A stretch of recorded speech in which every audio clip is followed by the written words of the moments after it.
অন্তর্বর্তী সরকার ও বর্তমান নির্বাচন কমিশন দায়িত্ব গ্রহণের পর থেকেই প্রবাসীদের ভোটাধিকার নিশ্চিত করার প্রতিশ্রুতি দেয়। নির্বাচন কমিশন অংশীজনদের সাথে আলোচনা করে আইটি সাপোর্টেড পোস্টাল ব্যালটের মাধ্যমে প্রবাসী ও দেশের অভ্যন্তরে এর আওতাধীন ভোটারদের নির্বাচনে ভোট দেওয়ার সুযোগ করে দেয়। এজন্য গত 18 নভেম্বর এই পদ্ধতিতে ভোট দেওয়ার জন্য নিবন্ধন করতে পোস্টাল ভোট বিডি নামে একটি অ্যাপস উন্মুক্ত করে নির্বাচন কমিশন। সোমবার 5 জানুয়ারি ছিল নিবন্ধনের শেষ দিন। আগামী সংসদ নির্বাচনে পোস্টাল ব্যালটে ভোট দিতে 15,33,682 জন নিবন্ধন করেছেন।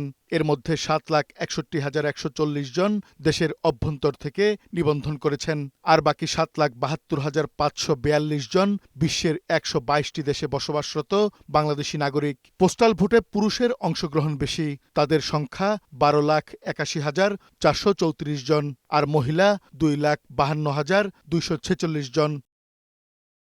সৌদি আরবে বসবাসরত 2,39,186 জন বাংলাদেশি নাগরিক পোস্টাল ব্যালটে ভোট দিতে নিবন্ধন করেছেন। মালয়েশিয়া ও কাতার থেকে যথাক্রমে 84,292 জন ও 76,139 জন।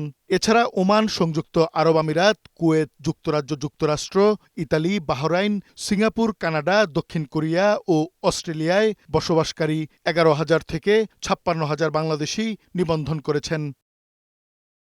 64 জেলার মধ্যে সবচেয়ে বেশি কুমিল্লা জেলার ভোটাররা পোস্টাল ব্যালটে ভোট দিতে নিবন্ধন করেছেন 1,12,090 জন। ঢাকা ও চট্টগ্রামের যথাক্রমে 1,08,675 জন ও 95,297 জন নাগরিক পোস্টাল ব্যালটে ভোট দিবেন।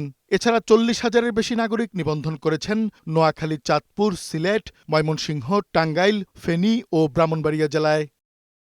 দেশের অভ্যন্তর থেকে যারা নিবন্ধন করেছেন তাদের মধ্যে সরকারি চাকরিজীবী 5,75,200 জন, নির্বাচনী দায়িত্বপ্রাপ্ত কর্মকর্তা 1,69,642 জন, আনসার ও ভিডিপির সদস্য 10,010 জন এবং কারাবন্দী ভোটার 6,283 জন।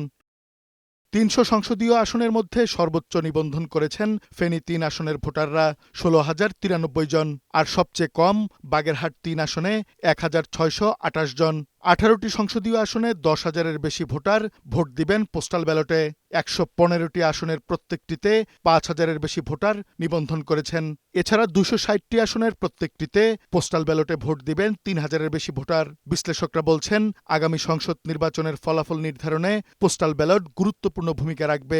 ইতিপূর্বে যে সমস্ত ফলাফল আমরা দেখেছি গত 12টি নির্বাচনে, বিভিন্ন নির্বাচনী এলাকায় কিন্তু খুব কম মার্জিনে নির্বাচনের ফলাফল নির্ধারিত হয়েছে। সুতরাং এই সময় একটা ভালো ধরনের ফলাফল এবং এই পোস্টাল ব্যালটের মাধ্যমে ফলাফল নির্ধারণ হবে এটা মনে করা যায়। পোস্টাল ব্যালট নিরাপদে রাখতে নির্বাচন কমিশনকে সতর্ক হবার আহ্বান জানান বিশ্লেষকরা।